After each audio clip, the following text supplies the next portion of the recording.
A gente vai conversar a partir de agora com o advogado Roberto Silva Medeiros. Ele é presidente da Comissão de Direitos Humanos da Ordem dos Advogados do Brasil, subseção Patos, que vai trazer mais detalhes para a gente sobre esse fato que a gente vem comentando desde o início desta semana, quando nós vimos a divulgação, o vazamento do áudio do adolescente investigado pela polícia de ser o autor deste trágico acontecimento de Patos, e também a identidade, uma fotografia que vazou através das redes sociais do adolescente, segundo as informações, durante depoimento à Delegacia de Polícia Civil. Roberto, seja bem-vindo ao programa. Qual a análise que o advogado faz desse momento e dessa exposição em relação a esse adolescente? Boa tarde. Boa tarde, Zé Neto, carinhosamente conhecido por Zé Neto, né? Nosso amigo Peterson, a todos os ouvintes do programa Olho Vivo, da TV Diário do Sertão. Inicialmente, a OAB gostaria de agradecer a oportunidade de estar aqui participando desse debate e tentando contribuir da melhor forma. Gostaríamos também de registrar, de abrir o nosso diálogo, a nossa conversa, prestando a máxima solidariedade e a torcida pelo restabelecimento da saúde do sargento Benedito. Como bem colocado, José Neto, estava aqui acompanhando atentamente a fala de vocês, nós vivemos uma situação perplexa, uma verdadeira tragédia aconteceu. No entanto, nós temos que fazer algumas abordagens jurídicas no intuito até de contribuir para que a lei seja observada, a nossa Constituição seja observada, e que, não sendo, isso não acabe gerando nulidades e regressos em nosso ordenamento jurídico. Em relação a esse caso concreto, eu gostaria de registrar que sou Roberto Medeiros e realmente sou presidente da Comissão de Direitos Humanos da OAB Patos. Temos como presidente da OAB a doutora Gislene. E no sábado, José Neto, no dia do acontecido, no dia da tragédia, nós fomos solicitados pela presidente da OAB para comparecer à Delegacia de Polícia Civil. E essa solicitação se deu exatamente porque uma colega que lá estava, ela buscava acompanhar o menor e advogar, na condição de advogada, fazer o acompanhamento daquele menor na delegacia. Infelizmente, num primeiro momento, ela foi barrada. Ela foi barrada pela autoridade policial que ela se encontrava e que era responsável pelo procedimento.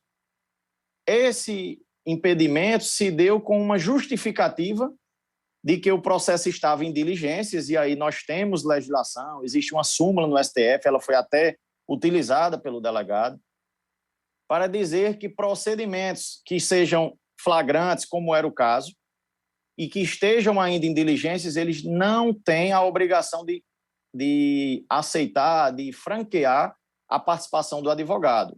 E, a bem da verdade, isso é verdade. No entanto, naquele momento, o menor já se encontrava apreendido, José Neto. O menor já tinha sua liberdade cerceada. E isso não pode ser considerado diligência. Para tentar exemplificar, a diligência seria o acesso a algum documento, a alguma busca e apreensão, alguma perícia que ainda estivesse sendo realizada, a título de exemplo. Mas a partir do momento, seja ele menor, para não acharem aqui que a lei beneficia só os menores, pode ser um maior. Qualquer pessoa que esteja presa em flagrante, esteja sendo cerceada a sua liberdade, ela tem o direito de ser acompanhada por um advogado. Ela tem o direito de se comunicar, ela não pode ser tratada como uma pessoa incomunicável. O delegado pode até colocá-la em um espaço reservado na delegacia, não permitir a presença e a visita de familiares, ele tem que informar familiares, pedir que aquela pessoa presa ou menor apreendido diga um número de telefone, informe um familiar para que eles entrem em contato, e aí a família, tendo conhecimento, chama-se o advogado. Uma vez o advogado chegando, é prerrogativa, está na lei, está no Estatuto da Advocacia, mesmo sem procuração, o advogado tem direito a ter suas prerrogativas respeitadas e ele deve ter acesso ao seu cliente, para que ali se intere do que aconteceu, faça as devidas orientações ao cliente, seja ele maior ou menor, e em seguida de repente seja aquele autuado submetido a interrogatório. No entanto, isso não aconteceu com a colega que estava lá. Fomos solicitados, como já falei, e chegando ao local, acabamos fazendo ali um diálogo que naquele momento, a surpresa vai vir mais à frente, que naquele momento aparentava-se ter sido esclarecido. O delegado falou essa situação de que estava em diligências e não tinha sido feito nenhuma ouvida e nem interrogatório com o menor e que ainda ia proceder nesse interrogatório. A colega, a partir daí, passou a participar e entendemos que a situação tinha sido contornada. E você me pergunta, Roberto, qual é o problema, então? Infelizmente, Peterson, na segunda-feira vem a público um áudio, um material sigiloso, vazado aí pela imprensa, dando conta de um interrogatório à revelia da lei, sem observar exatamente tudo isso que a gente conversou. Hoje, nós temos dúvidas se o menor foi cientificado das garantias constitucionais, porque cientificar, José Dias Neto, não é simplesmente ao final do depoimento pedir para que ele assine. Muitas das vezes o pessoal que está passando por uma situação dessa está atordoado, um menor de idade principalmente, e ele assina o documento sem ler. E lá naquele documento vai estar dizendo que foi dado o direito ao silêncio, de constituir advogado, de informar a família, mas na prática o vazamento do áudio mostra que isso não aconteceu. Queremos acreditar que esse áudio foi registrado nesse momento anterior, onde a advogada não teve acesso.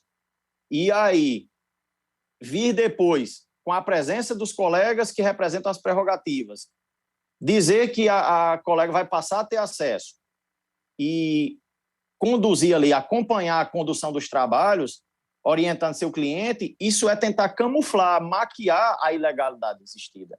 Então, para que seja retomado aqui e entendido, no dia houve um grande problema, mas aí acreditamos que tinha sido contornado. Infelizmente, com o vazamento do áudio, que aqui registre-se.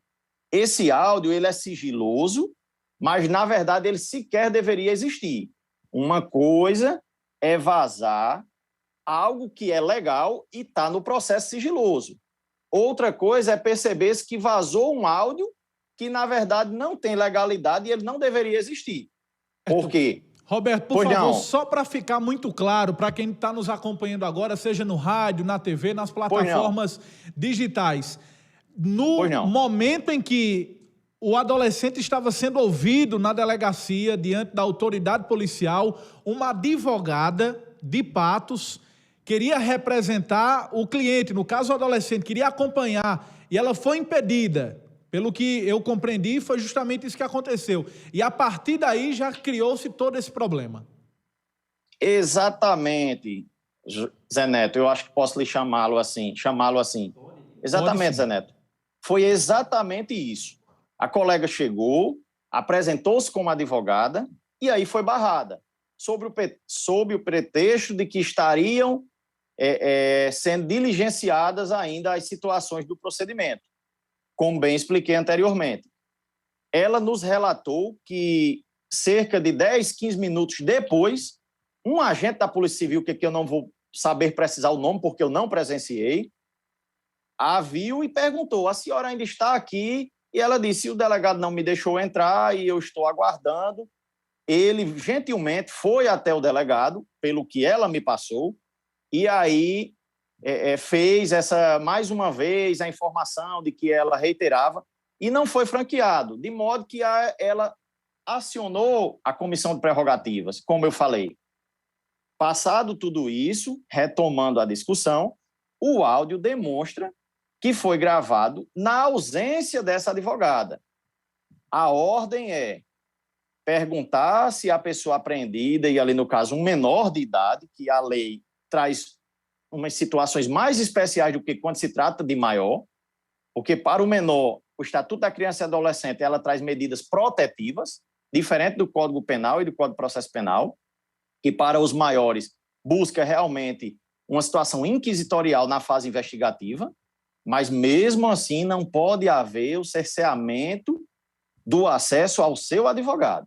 Isso é inconstitucional. O que é que acontece? O áudio vazado, a OAB toma conhecimento por meio da imprensa do vazamento do áudio e procura a colega, a advogada que atuou naquele dia, tendo em vista que inicialmente ela entendeu que tudo estava esclarecido, porque o delegado disse que não tinha acontecido nada além de diligências e que a partir dali começaria, eu acho que, José Neto, o ponto crucial é aqui, a partir dali começaria o procedimento de oitiva, de interrogatório do menor, que deveria estar acompanhado de um representante legal.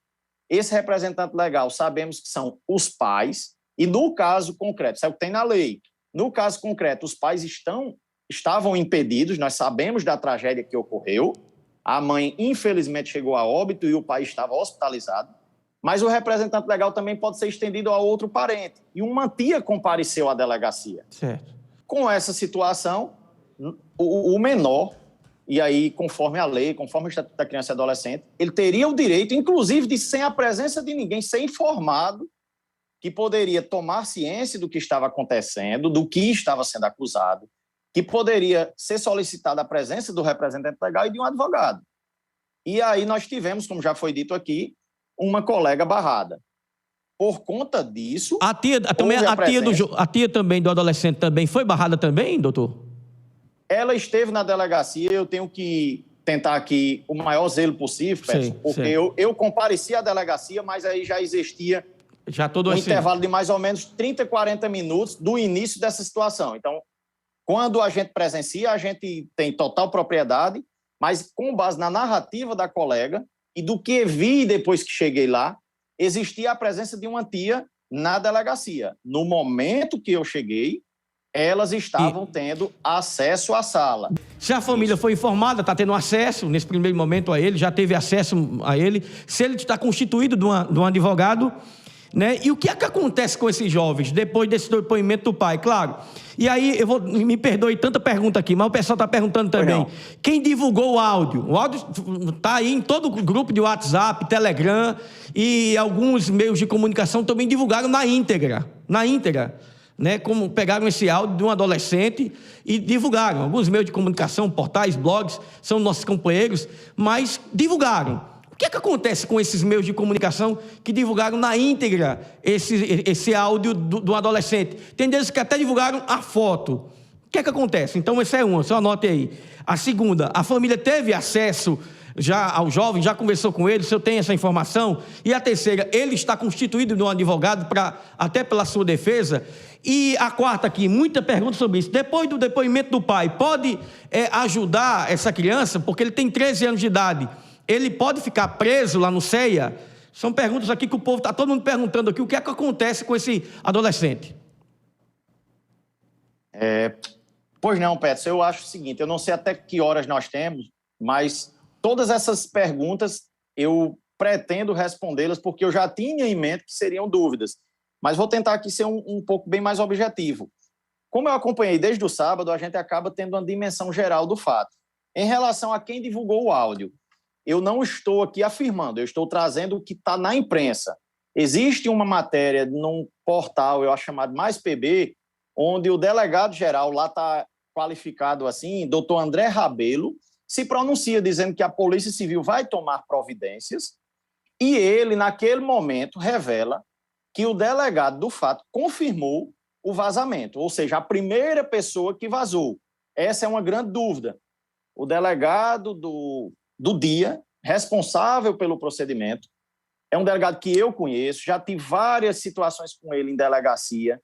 Ele é um bom profissional, muito educado, mas, infelizmente, nesse momento, diante de tudo que aconteceu no sábado, e o que nós descobrimos ao ter esse áudio vazado, nós percebemos que as prerrogativas da OAB foram sim violadas, o Estatuto da Criança e Adolescente não foi observado, a Constituição não foi observada. E aí, respondendo à pergunta, quem divulgou o áudio?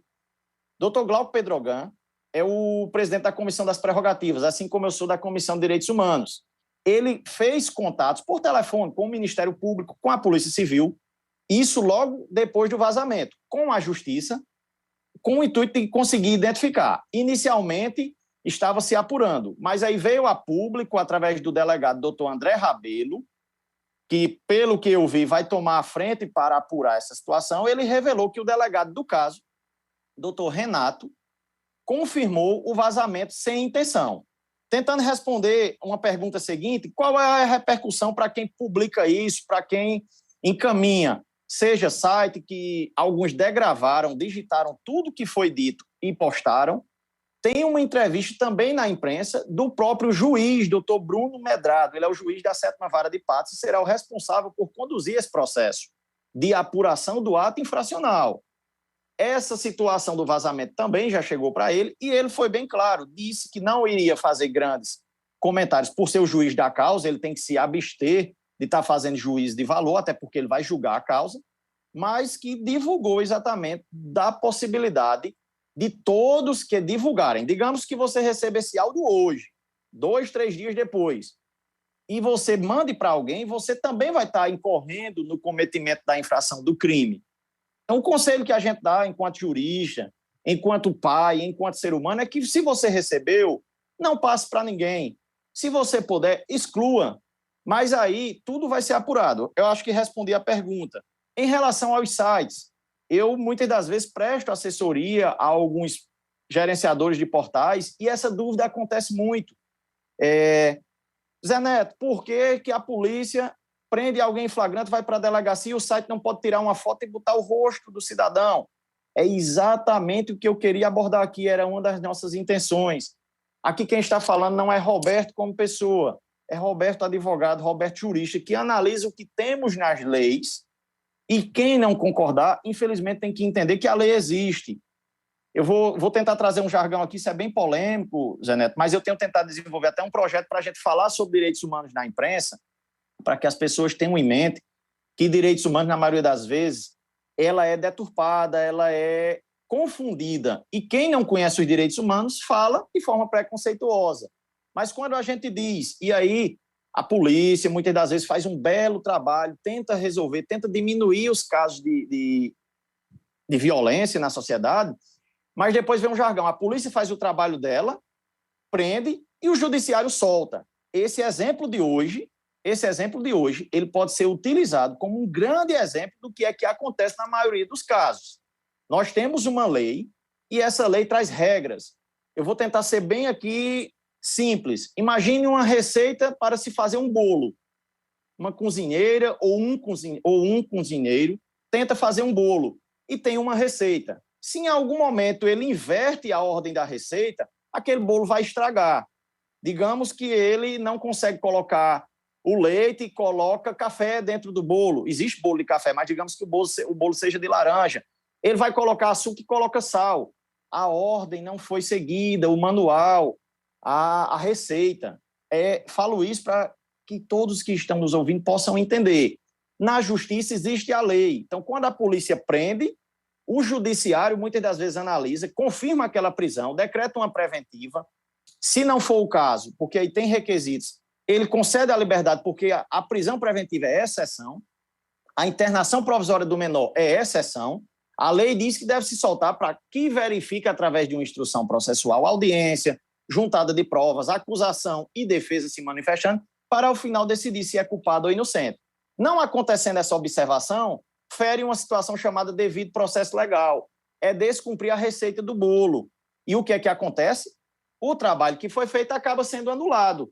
Então, vocês perguntaram aqui, não acho que eu estou fugindo do tema, na verdade, eu estou tentando explicar o que é que pode acontecer com esse menor. Então, há uma repercussão e esse vazamento desse áudio, na minha opinião, pode sim ensejar nulidades, tem vícios, a lei foi descumprida. E sabe qual é a consequência disso? Essa internação provisória, porque aí eu também posso abordar o procedimento, muita gente está com dúvida, menor foi apreendido, perdão. Ele só pode ser apreendido por ordem judicial, como se fosse um mandado de prisão para um maior. Então, pode ter uma ordem judicial ou apreendido em flagrante, como aconteceu sábado. Ele é encaminhado para a autoridade policial. Vou tentar mostrar aqui bem rapidinho o procedimento que vai responder a pergunta da família e de como ele está hoje. É encaminhado para a autoridade policial. Lá, a autoridade policial vai fazer o quê? A ouvida de testemunha, se tiver, juntada de perícias, fazer o exame de corpo de delito daquele adolescente ou do maior, se for o caso de um maior, e aí fazer perícia no local do ato infracional ou do crime, como foi feito no dia, e com isso ele vai tomar uma decisão.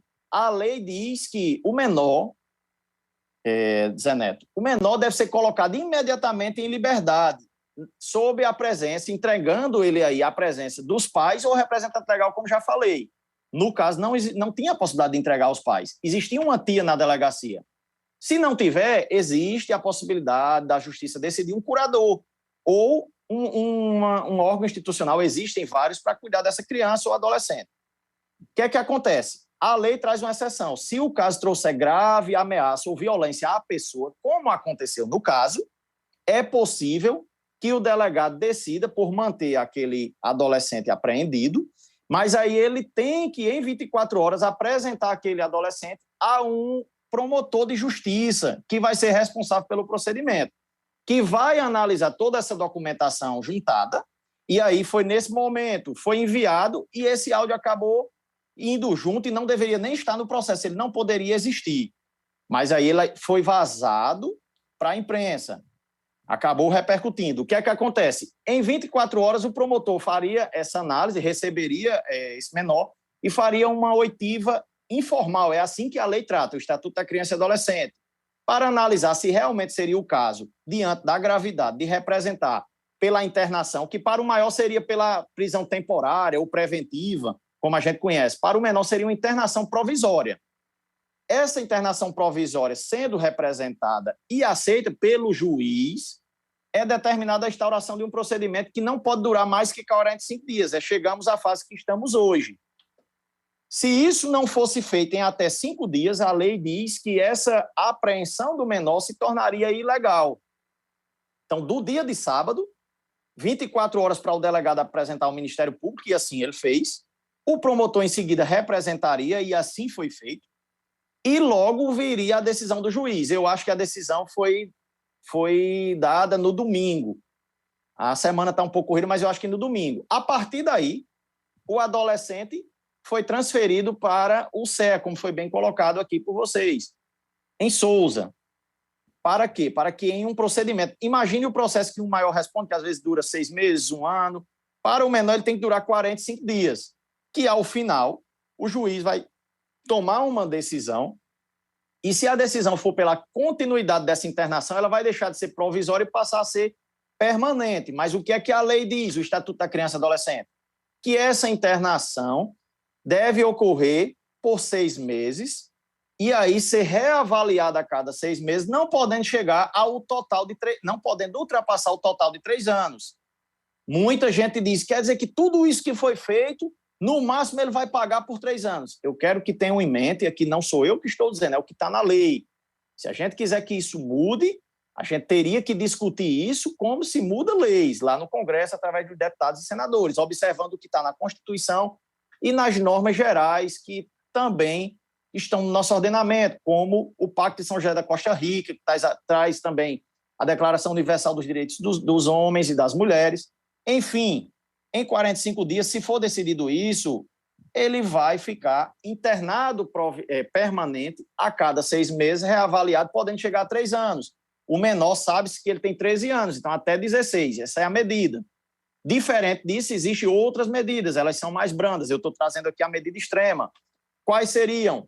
É a questão de digamos que ao final fosse entendido, eu acho que é muito difícil aplicar, que é o caso, mas eu estou dizendo o que está na lei. Fosse algo bem mais simples, uma repreensão, uma advertência, a obrigação de frequentar estabelecimentos de ensino.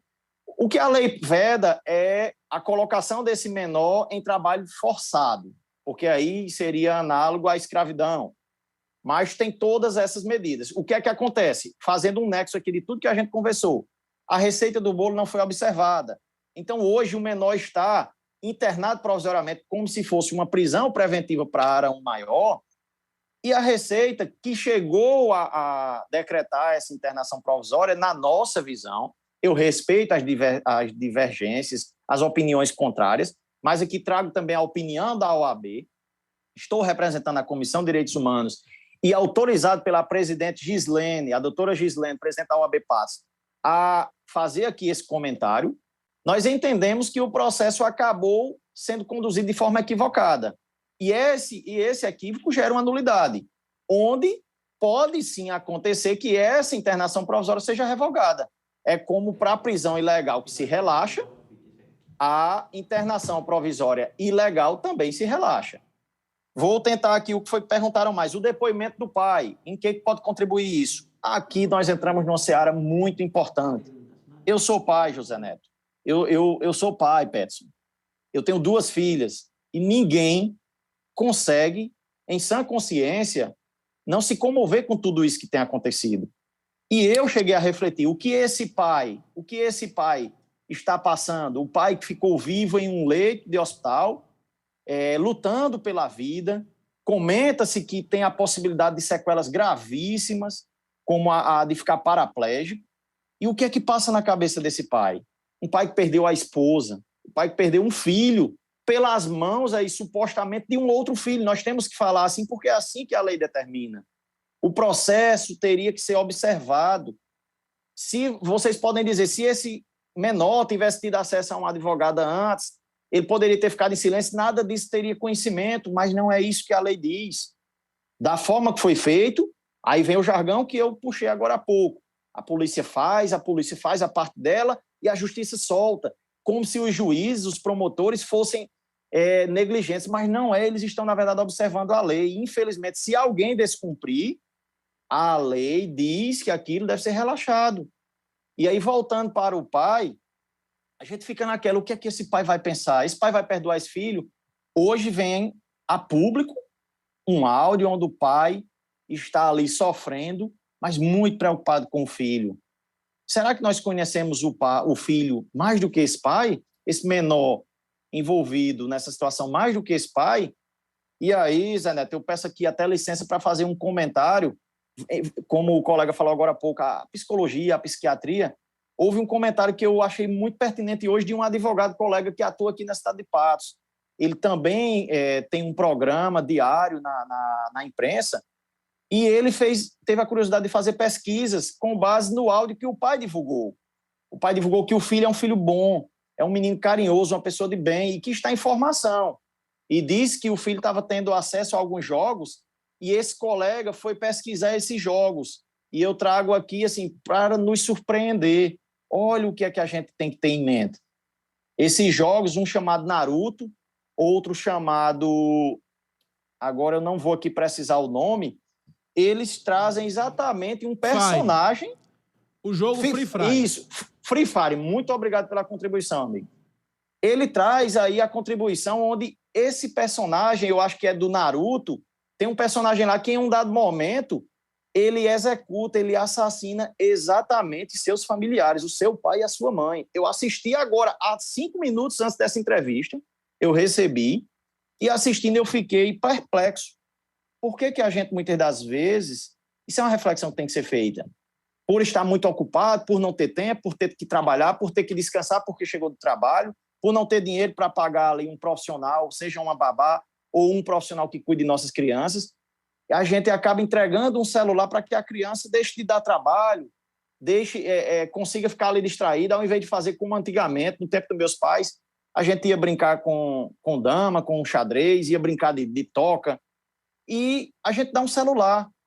Existem filtros para que a gente, por exemplo, no canal YouTube, existe um determinado para crianças, mas mesmo assim, esse programa, eu acho que o Naruto, ele tem classificação para 14 anos, esse adolescente tem 13, está abaixo, mas está ali bem próximo.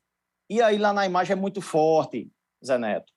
A criança com uma espada na mão, e aí focam no olho dela, ela desce uma lágrima, ela dialoga. O pai acaba interagindo e diz: você é uma criança de bem, você é uma pessoa boa, você não sabe da dimensão do que você está fazendo, você não compreende os nossos ensinamentos. Ele está ali, ó, o próprio programa de televisão, o desenho, ele já diz toda a discussão, mas ele induz a criança. Sabe por quê? Porque a criança vai lá e assassina os pais, mas é como se fosse um desafio, e essa criança, ao fazer isso, lá no desenho, ela se torna um herói. Veja o quanto isso é complexo. Estava conversando há pouco com um colega advogado. Quem vem a público dialogar sobre o que é direitos humanos, sobre o que é o Estatuto da Criança e Adolescente, acaba sendo taxado como defensor de bandido, de menor. Dizem que a gente deve pegar esse menor e levar para casa. Mas, na verdade, isso vem exatamente de um programa como esse, que ele influencia até o ser humano. Porque aqui podem achar que a gente está concordando que o menor deve ser transformado em herói. E não é isso. A gente tem que entender as raízes dessas discussões. O desenho passa isso para a criança, para que a criança seja conquistada e acho que se tornando, que fazendo aquilo com os pais vai se tornar um herói. Mas jamais a sociedade vai concordar com isso, e muito menos a OAB. Pelo contrário. Agora, o que nós temos aqui é exatamente que defender, como o pai que agora traz um grande enriquecimento ao debate, e que seu filho é uma criança, seu filho é um adolescente. E aí podem dizer que o amor é cego, mas ele é pai. Eu costumo dizer que eu não julgo pessoas, eu tento ajudar. E, no máximo, quando eu não posso ajudar, eu não atrapalho. E o que aconteceu, José Neto, foi um grande equívoco por parte do Estado. Eu conheço a pessoa do delegado, é preciso frisar isso. Eu já participei de outros, eu milito na advocacia criminal, já estive por diversas vezes na delegacia e fui bem atendido por ele, mas quero registrar aqui que não é a primeira vez que a comissão de prerrogativas da OAB é acionada na delegacia por problemas com colegas com esse mesmo profissional. Eu posso aqui dizer isso porque está na mídia, eu fiz essa pesquisa e ontem encontrei uma matéria que há menos de 6 meses teve esse mesmo problema. E o que é que o colega disse no tempo? Que quando chegou, não teve acesso, não teve direito de fazer o seu trabalho. Comissão chega, tudo se esclarece e ali o processo seguiu. Mas agora, com esse áudio vazado, a gente vê a segunda vez. Será que aconteceu outra? E não quero estar fazendo juízo de valor, assim como não pode ser feito. Deve ser instaurado um procedimento para apurar. De fato, mas o processo... Doutor Roberto, aproveitando ainda esse gancho dessa informação, a gente não pretende, no programa, fazer nenhum tipo de julgamento antecipado, mas eu queria abordar essa temática do adolescente que está interno no CEA, provisoriamente. Os advogados, a própria Comissão de Direitos Humanos da OAB, tem acompanhado qual é a situação do adolescente nesse momento, por exemplo, no CEA? Ele está tendo acesso a outros adolescentes, ele está em um ambiente isolado. Qual é a realidade hoje do adolescente no CEA de Souza? Me perdoe, eu acho que eu acabei realmente não respondendo essa pergunta. E aí, muito bem colocada e relembrada. A criança, desde o dia do fatal da delegacia, ela teve a tia, no momento que a tia, infelizmente, veja o quanto é problemática a situação. A tia, a irmã da mãe que faleceu, estava isolada, mas não abandonou o sobrinho naquele momento. E aí chegou para a gente, eu tenho muito zelo nesse sentido, porque não foi uma ligação direta para mim, mas chegou para a gente informações de que o pai já no primeiro dia demonstrava, através de um sobrinho, eu acho que estava o acompanhando, a preocupação com o filho. E aí, voltando a responder essa pergunta, a família tem sim tentado dar o suporte devido a essa criança. Isso é o que tem chegado para a gente, através da advogada que acompanhou no dia. Vocês perguntaram também se a criança tem advogado hoje. Eu queria deixar bem claro que eu não sou advogado do menor, mas a OAB ela transcende algumas pautas. Se houver aí qualquer afronta dos direitos humanos, das prerrogativas de um profissional, que acaba essa prerrogativa sendo um direito para aquele que está sendo acusado, a OAB participa, independente de estar constituído por uma das partes. Mas aí no dia foi uma colega, que foi essa que teve o problema, e eu entrei em contato, tenho tentado entrar em contato diariamente para ter informações e me prestar à disposição, me colocar à disposição, e tomei conhecimento que a criança tem sim advogados, hoje na pessoa do escritório de doutor Ailan e doutor Pedrogan. E aí eu fiz contato, perguntei se estavam precisando de alguma coisa, e a família, eu não sei dizer se a família já fez alguma visita presencial, se foi até Souza, mas eu tenho buscado também, eu tenho uma colega de graduação que hoje... do curso mas dele, eles têm esse direito, mesmo ele estando preso, porque é diferente, eu sou leigo no assunto, mas quando alguém é preso não tem aquele tempo, né? No caso dele, ele tem direito a já receber uma visita, mesmo nessa primeira semana, doutor? Peterson, muito obrigado pela contribuição. Veja a importância de sua pergunta. Qualquer pessoa que tenha a liberdade retirada, cerceada, ela tem o direito exatamente de não ficar incomunicável. E aí há uma grande confusão. Realmente existe a questão do regimento, da doutrina de cada unidade, seja prisional para maiores, seja esse centro de reabilitação, socialização ou de medida educativa para menores. Mas ninguém pode ficar incomunicável. De modo que, chegou os primeiros dias, eles podem fazer o seguinte: não, a gente está aqui fazendo uma análise para fazer uma triagem, como você chegar num hospital e ter que saber se é grave, se é médio, se é leve, e ver para onde você vai. Porque lá também vai ter outros menores, diferente de uma unidade com maiores, lá só tem menores. Então, o Estado não tem estrutura para deixar um em cada ambiente. Eles acabam convivendo.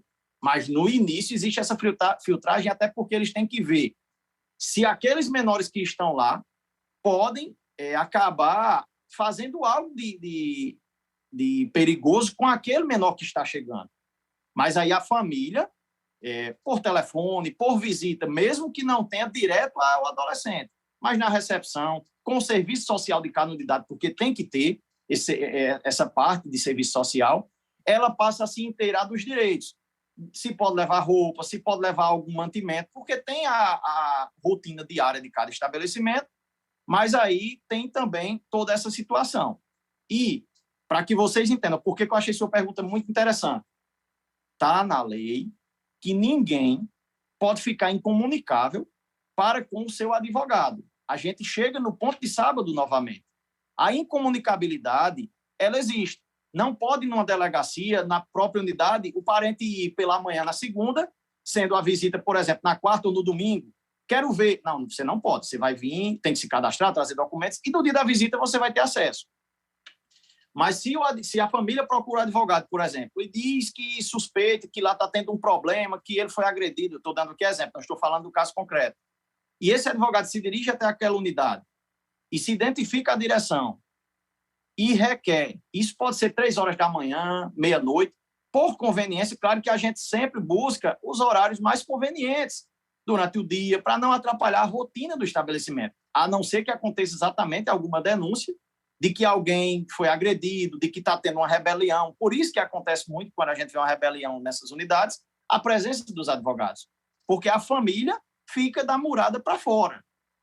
Mas a OAB, os advogados, eles têm o direito, se aí tiver tendo alguma intervenção da força policial, é respeitado aquele momento, mas a OAB passa a participar desse diálogo. E aí, falando dos direitos da criança, os advogados dele têm sim esse direito. Lhe dizer, se algum advogado dos que hoje fazem a defesa dele já foi até Souza, eu não tenho como lhe precisar.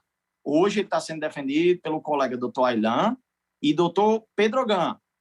No dia foi por uma colega que, inclusive, em contato com ela me disse que estava muito abalada por toda a situação, e aí veio essa polêmica dela nem ter acesso, e a coisa ficou um pouco mais polêmica. Não quero aqui fazer o juízo de valor, mas já digo que, enquanto OAB, entendemos sim que houve a violação das prerrogativas.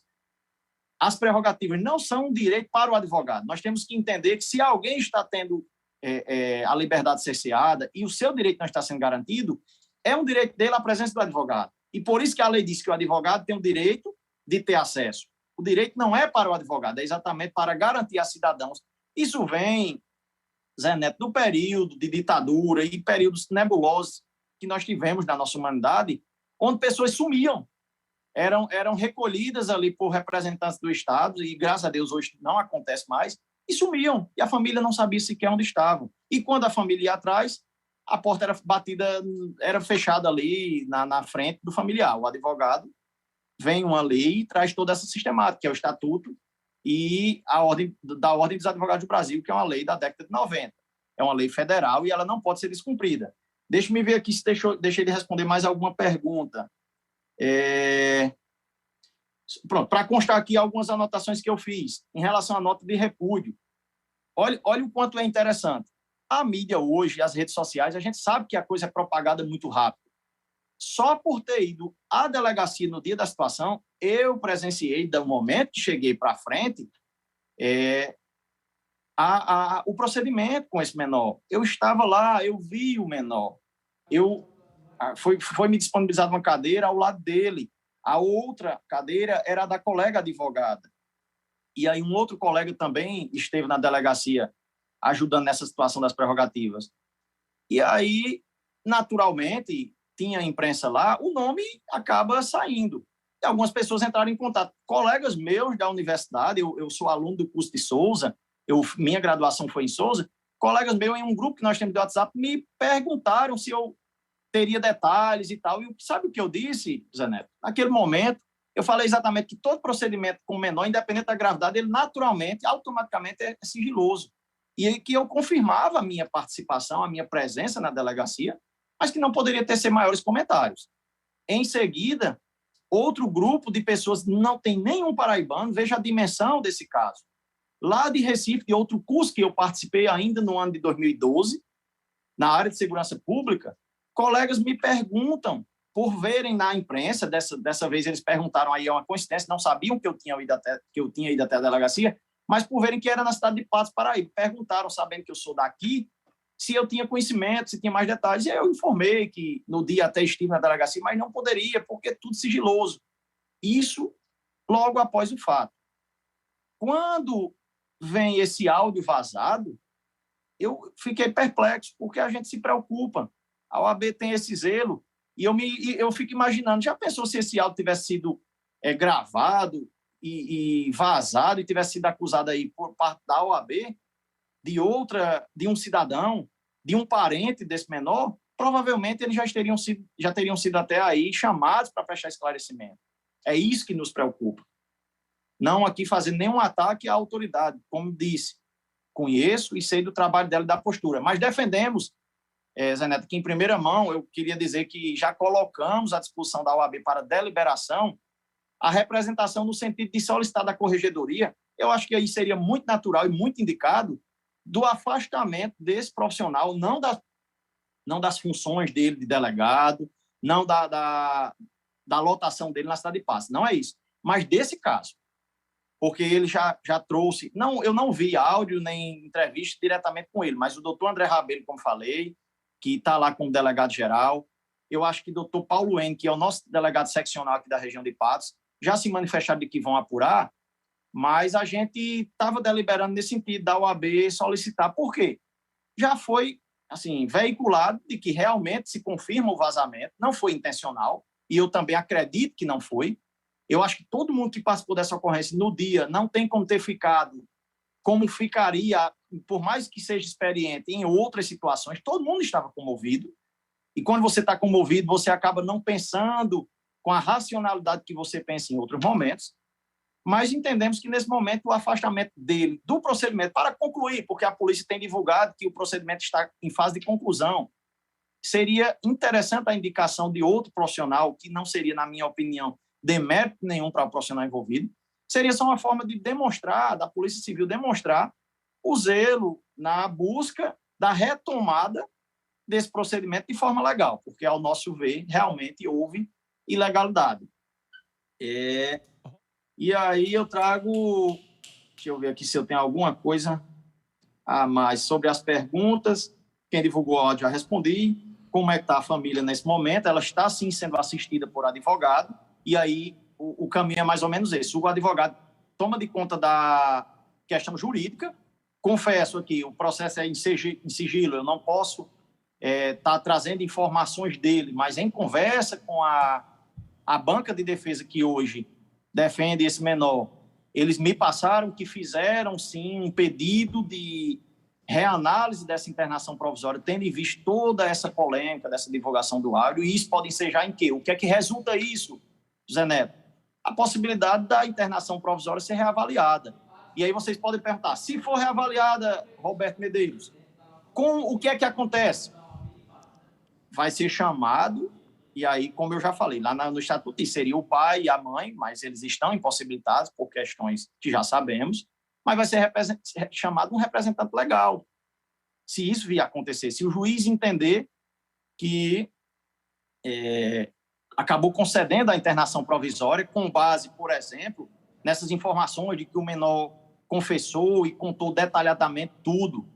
Mas agora a gente percebe que essa fala ela foi induzida, ela não teve os direitos garantidos, como a presença do advogado, a orientação jurídica prévia, o direito de repente, usar o silêncio. E aí, se isso for anulado, é chamado um representante legal. se não aparecer nenhum representante legal, que eu acho que no caso concreto não vai acontecer, porque a família tem demonstrado, sim, compaixão, solidariedade e intenção de seguir como manda a nossa Constituição e o Estatuto da Criança e do Adolescente, que a família deve e o Estado também deve, a comunidade e a sociedade também deve proteger suas crianças e adolescentes. Eu queria só fazer aqui uma consideração final. Fica à vontade. Para descontrair, só para vocês verem a dimensão. Esses colegas que me pediram de Souza, e aí fico feliz por saber que o colega também já é da área, e também do Recife, quando o áudio vazou, veja a dimensão. Eles me mandaram e disseram, olha aí, foi mais de um que fez isso. Você estava com todo o cuidado do mundo e aqui, ó, o áudio está aqui. Se você não viu todo, está aí. Eu olhei e digo, meu Deus do céu. Mas a conclusão era o seguinte, eu peço que nossa sociedade, nesse momento, tenha compaixão, reflita, não façam julgamentos, nem pré-julgamentos de valores. Vamos respeitar a dor dessa família, vamos respeitar a dor desse pai e vamos esperar que as autoridades competentes, obedecendo lá a receitinha de bolo, que nós chamamos no direito de devido processo legal, tramitem para que a gente chegue a um desfecho, porque nós temos que torcer por uma sociedade que tem um Estado previamente estabelecido, e a regra do jogo não pode mudar no meio do caminho. Eu me coloco à disposição da TV Diário do Sertão. Na verdade, eu agradeço demais o espaço. Todas as vezes que precisarem, seja da participação, porque aqui eu estou com a anuência do nosso presidente, Dr. Fred Igor, que está licenciado, mas mesmo assim também manteve contato e pediu total atenção, e da presidente em exercício, a doutora Gislene. Nós nos colocamos à disposição enquanto membro da OAB, enquanto presidente da Comissão de Direitos Humanos, enquanto membro dessa comissão especial que foi designada desde ontem para acompanhar esse caso e também para pautas gerais. O programa, eu acho que ajuda a sociedade, vocês exercem um papel incrível. Eu leio muito uma obra de Rui Barbosa que traz exatamente o dever do profissional de imprensa. Rui Barbosa foi professor, jornalista, jurista, e a gente vê que a imprensa, de forma imparcial, como vocês estão fazendo aqui, querendo ouvir todas as partes para levar a informação com seriedade. E sei que se, por exemplo, o delegado entrar em contato e quiser um espaço aqui com vocês, sei que vocês vão garantir.